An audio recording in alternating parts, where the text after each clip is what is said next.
Hi everyone, this is meteorologist Terry Swails. It is November 7th and this is today's weather briefing.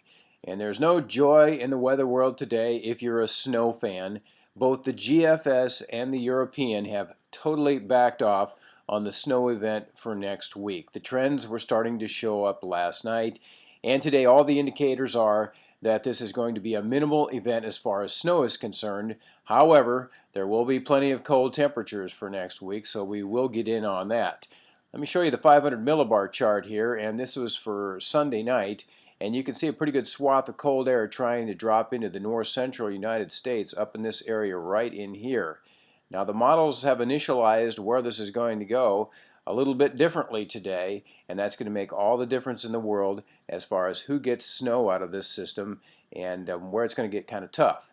So as again you could see, we've got the cold air just lurking up there, but what happens here is that instead of taking this and digging it further off to the west like this, the model's actually going to take it and drop it further to the east and then dig out a pretty good trough over the eastern U.S. like that.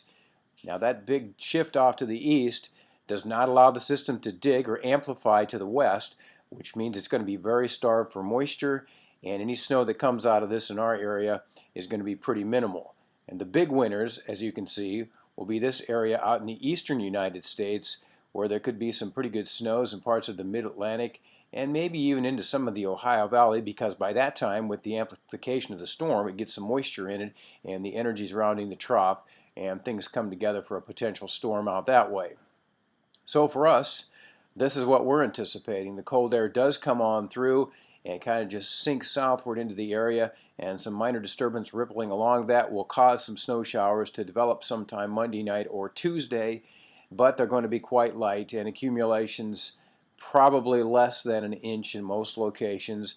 Here you're looking at the forecast off of the GFS. Here's the European snowfall forecast. It also tries to show a little band that streaks across Iowa and down into east central Illinois.